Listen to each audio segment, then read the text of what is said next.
Latest updates के लिए हमारा YouTube चैनल सब्सक्राइब करें और बेल आइकन को जरूर दबाएं। पंडित दीनदयाल उपाध्याय की जयंती के अवसर पर सिद्धार्थनगर जिला मुख्यालय स्थित राजकीय इंटर कॉलेज को एक बड़ी सौगात मिली है। स्थानीय सांसद जगदम्बिका पाल ने इस राजकीय विद्यालय को गोद लिया है। सिद्धार्थनगर जिले का ये राजकीय विद्यालय 2017 से संचालित है, लेकिन इस विद्यालय के भवन में केंद्रीय विद्यालय के अब तक संचालित होने से इस विद्यालय के बच्चे उपेक्षा का शिकार थे। लेकिन अब केंद्रीय विद्यालय के अपने भवन में जाने के बाद इस स्कूल का अपना भवन मिल गया है। 2017 से इस राजकीय विद्यालय के बनने के बाद इसका कोई भी पूरा सलाह नहीं रहा। 2017 से ही तैनात इस विद्यालय की प्रिंसिपल विभा चतुर्वेदी कहती हैं कि ये राजकीय विद्यालय यहाँ 2017 से ही शून्य बजट पर संचालित हो रहा है। विद्यालय में करीब 6 कमरों पर अब भी जिला निर्वाचन कार्यालय का कब्जा है, उसमें ताला बंद है। साथ ही आज भी यहाँ के बच्चे बच्चियां अपनी शिक्षा नीचे जमीन पर बैठकर ग्रहण करते हैं। कमरों में खिड़कियां टूटी हैं, शौचालय का दरवाजा टूटा है, पानी की व्यवस्था नहीं है। विद्यालय परिसर में बड़ी बड़ी घास उगी हुई है।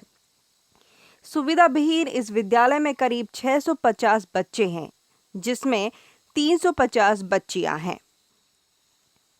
स्कूल की प्रिंसिपल ने कहा कि सांसद जगदम्बिका पाल के इस विद्यालय को गोद लेने की घोषणा के बाद अब उन्हें ये उम्मीद जगी है कि इस विद्यालय की सारी कमियां पूरी हो जाएंगी और यहाँ भी सुचारू रूप से अच्छे माहौल में बच्चे बच्चियां अपनी पढ़ाई कर सकेंगे।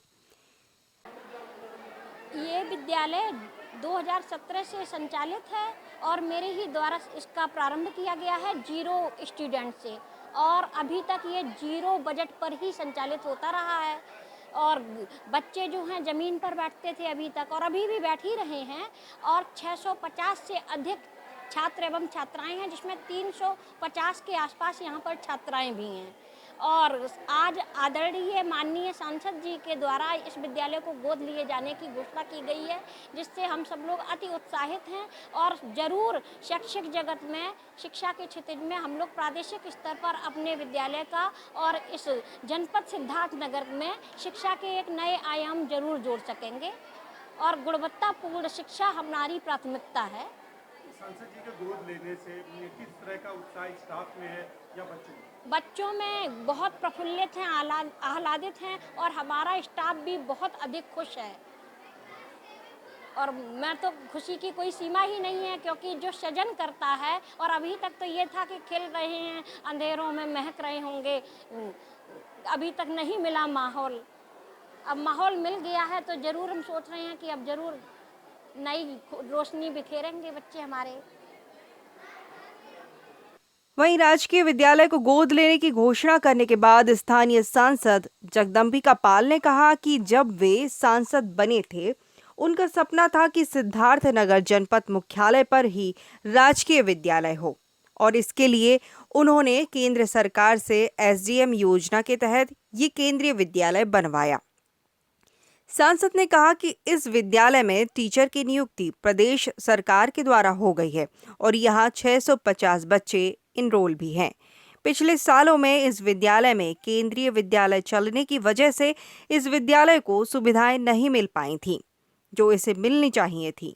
लेकिन अब केंद्रीय विद्यालय के इस विद्यालय भवन से जाने के बाद उन्होंने इस विद्यालय को गोद ले लिया है, और इस विद्यालय में जो भी कमियां हैं, चाहे फर्नीचर की कमी हो, साफ सफाई की कमी हो या लैब की कमी हो, सारी कमियों को वो जल्द से जल्द पूरा कराने का प्रयास करेंगे। जगदम्बिका पाल ने कहा कि वो यहाँ के स्थानीय सांसद हैं। सिद्धार्थनगर जिले का स्वास्थ्य शिक्षा के क्षेत्र में विकास कराना और इसका स्तर बहुत ही ऊंचाई तक ले जाना उनका दायित्व है। ABC न्यूज नेटवर्क अतुल्य भारत चेतना के लिए सिद्धार्थनगर से फरमान की रिपोर्ट।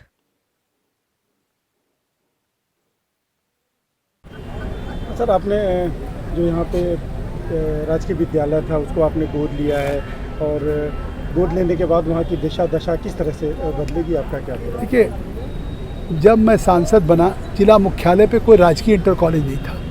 केवल बसौनी एक गांव यहाँ से 7 किलोमीटर दूर, वहाँ पे राजकीय इंटर कॉलेज था। तो मेरा सपना था कि सिद्धार्थनगर के जिला मुख्यालय पे एक गवर्नमेंट इंटर कॉलेज गुणवत्तापरक शिक्षा की व्यवस्था हो। तो मैंने वो कल्पना की। तो उस समय उत्तर प्रदेश से कोई योजना नहीं स्वीकृत हो पाई, तो मैंने भारत सरकार के MSDP multi sectoral development project के अंतर्गत मैंने वो योजना स्वीकृत कराई। तत्कालीन जिलाधिकारी से वो ज़मीन मैंने BSA ग्राउंड में दिलवाया, जिससे कि हाईवे पे शहर के बच्चियों को पढ़ने में आसानी हो। फिर हमने उसका उद्घाटन कराना चाहा। उस समय की सरकार उत्तर प्रदेश की ने उद्घाटन नहीं किया, बरसों तक कोई शिक्षकों की नियुक्ति नहीं की। तो हमने फिर एक नया इंटर कॉलेज केंद्रीय विद्यालय के रूप में स्वीकृत कराया। वो बिल्डिंग चाहिए थी, हमने उस बिल्डिंग में जिलाधिकारी चेयरमैन होते हैं, उन्होंने दे दिया। और अब जब केंद्रीय विद्यालय बन गया तो उसमें वो विद्यालय चला गया। तो फिर ये राजकीय इंटर कॉलेज, हमारी सरकार ने टीचरों की भी नियुक्ति कर दी। प्रभारी प्रधानाचार्य विभा चतुर्वेदी नियुक्त हो गई, हमारे DIO CN मौर्य। और इन लोगों ने आज राष्ट्रीय एकीकरण परिषद ने वहाँ पे पंडित दीनदयाल उपाध्याय की जयंती बनाई थी, मुझे आमंत्रित किया था, मैं उसमें गया। और मुझे इतनी खुशी हुई कि जैसे मेरा सपना पूरा हुआ कि आज एक राजकीय इंटर कॉलेज जिला मुख्यालय पर हुआ। 650 बच्चों ने एनरोल कराया है। लेकिन उस विद्यालय को और ढंग से रिवाइव करने के लिए, और मैं केंद्रीय विद्यालय जैसी ही पढ़ाई हो, उत्तर प्रदेश का नंबर 1 विद्यालय हो हमारे सिद्धार्थनगर का राजकीय इंटर कॉलेज, इसलिए मैंने गोद लेने की घोषणा की है कि उसमें जिस तरह से कुछ फंड दे करके सहयोग करके विद्यालय के कमरे के फर्नीचर्स की और सब व्यवस्था करा के, और हमने DIO से भी कहा कि सारे टीचर्स की पोस्टिंग हो जाए, शासन से स्वीकृति हो जाए और एक अच्छी पढ़ाई हो। क्योंकि बच्चों में जो प्रतिभा आज दिखी, वहाँ पे आज दीनदयाल उपाध्याय जी की जयंती पे बच्चों में योग जो दिखा, योग करने का, वो मैं उससे बहुत अभिभूत हूँ। और मैं यहाँ का सांसद हूँ, तो मेरा दायित्व है कि जब तक समाज, अगर ये आकांक्षा जनपद है तभी आगे जाएगा, जब यहाँ के शिक्षा का स्तर, स्वास्थ्य का स्तर, ये स्तर ऊंचे होंगे। आज कनेक्टिविटी में अच्छा हो गया है कि ये ब्रॉडगेज से पूरे देश के सभी महानगरों से जुड़ गया है, हाईवेज अच्छे हो गए हैं। तो और कनेक्टिविटी, अब मैं एजुकेशन और हेल्थ पर ध्यान दे रहा हूँ। प्रदेश सरकार केंद्र को धन्यवाद दूंगा कि मेडिकल कॉलेज की भी स्वीकृति हो गई, प्रधानमंत्री जी आएंगे तो कम से कम एक सिद्धार्थनगर बदल रहा है। इसलिए मैंने उस राजकीय इंटर कॉलेज को भी गोद लिया।